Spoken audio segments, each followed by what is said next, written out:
आज सभी पत्रकार बंधुओं का स्वागत है। बहुत ही महत्वपूर्ण विषय पे प्रेस वार्ता बुलाई गई है, क्योंकि भारतीय जनता पार्टी की सरकार जो इसका असली चाल चरित्र और चेहरा है वो पिछड़े वर्ग के लिए आज फिर सामने आ गया है।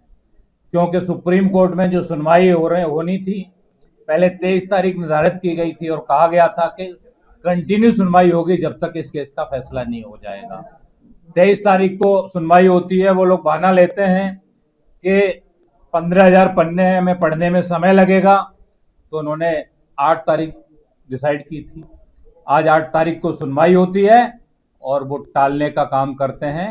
उन्होंने कहा है कि इस केस को ट्रांसफर या तो जबलपुर करें और क्या किया जाए, मतलब वहाँ का जो वकील हैं सरकार की तरफ से अपॉइंट जो किए गए थे, वो वकील बहानेबाजी कर रहे हैं। सरकार का मूड बिल्कुल इस आरक्षण को देने के पक्ष में नहीं है, क्योंकि ये बहुत बड़ी विडंबना है हमारे मध्य प्रदेश की कि आज भी 14% आरक्षण पिछड़े वर्ग को दिया गया है, उसमें भी पूरी बैकलॉग के आधार पर भर्तियां नहीं की गई हैं।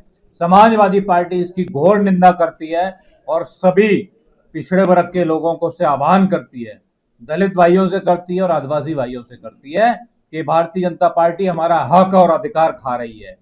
जब तक हम लोग बड़ा आंदोलन नहीं करेंगे तब तक ये सरकार नहीं जागेगी, क्योंकि समाजवादी पार्टी की मांग है अब 27 नहीं, संख्या के आधार पर जो 52% हमारा मंडल कमीशन और महाजन आयोग की रिपोर्ट के अनुसार 52.8% जो आबादी है, और हमारा संविधान कहता है, डॉक्टर रमन लोहिया जी ने कहा था कि संसोपा ने बादी घाट पिछड़ा पावे 100 में 60, और हमारा संविधान कहता है कि जिसकी जितनी संख्या भारी उसकी उतनी भागीदारी होनी चाहिए।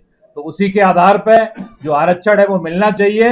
और समाजवादी पार्टी का अभी कुछ दिन पहले 2 दिवसीय प्रशिक्षण खजुराहो में हुआ था, जिसमें हमारे 4 सांसद आए हुए थे। उसमें माननीय धर्मेंद्र यादव जी भी आजमगढ़ से सांसद हैं, लोकसभा में मुख्य सचेतक हैं, वो भी आए हुए थे। वो भी कह के गए हैं कि शीतकालीन सत्र नवंबर में शुरू हो रहा है, हम संसद में इस मुद्दे को उठाएंगे और जहां जरूरत पड़ेगी सड़क से लेकर संसद तक आंदोलन करने की तो आंदोलन करेंगे। और मैं मध्य प्रदेश सरकार से और यहाँ के मुख्यमंत्री, जो आप सर्वदलीय बैठक में आपने कहा था कि हम डंके की चोट पर आरक्षण देना चाहते हैं, तो मैं आपसे भी कहना चाहता हूं कि वो आपकी डंके की चोट कहां गई है।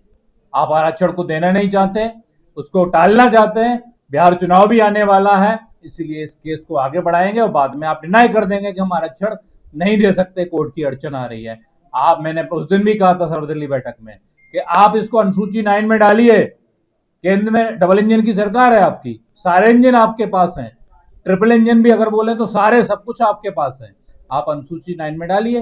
तमिलनाडु ने 50% आरक्षण दिया अनुसूची 9 में डाल के, उसमें कोर्ट का भी झंझट खत्म हो जाता है। तो ये लोग जो है ना आसानी से मानने वाले नहीं है। तो जब तक ओबीसी वर्ग पूरा आंदोलन नहीं करेगा, मैं आपके माध्यम से सारे पिछड़े वर्ग के संगठनों से भी आह्वान करता हूं कि आप लोग आइए सड़कों पर, बड़ा आंदोलन कीजिए, तब ये सरकार हमारा हक अधिकार देगी। और हक अधिकार दिलाने के लिए हमारे राष्ट्रीय अध्यक्ष माननीय अखिलेश यादव जी नेतृत्व कर रहे हैं, सभी के साथ में है, और वही है जो सभी वर्गों के लिए, भले ही सामान्य वर्ग की बात आए, किसी वर्ग की बात हो, माननीय राष्ट्रीय अध्यक्ष अखिलेश यादव जी सबको इंसाफ देंगे और न्याय देंगे, हक अधिकार दिलाने का काम करेंगे।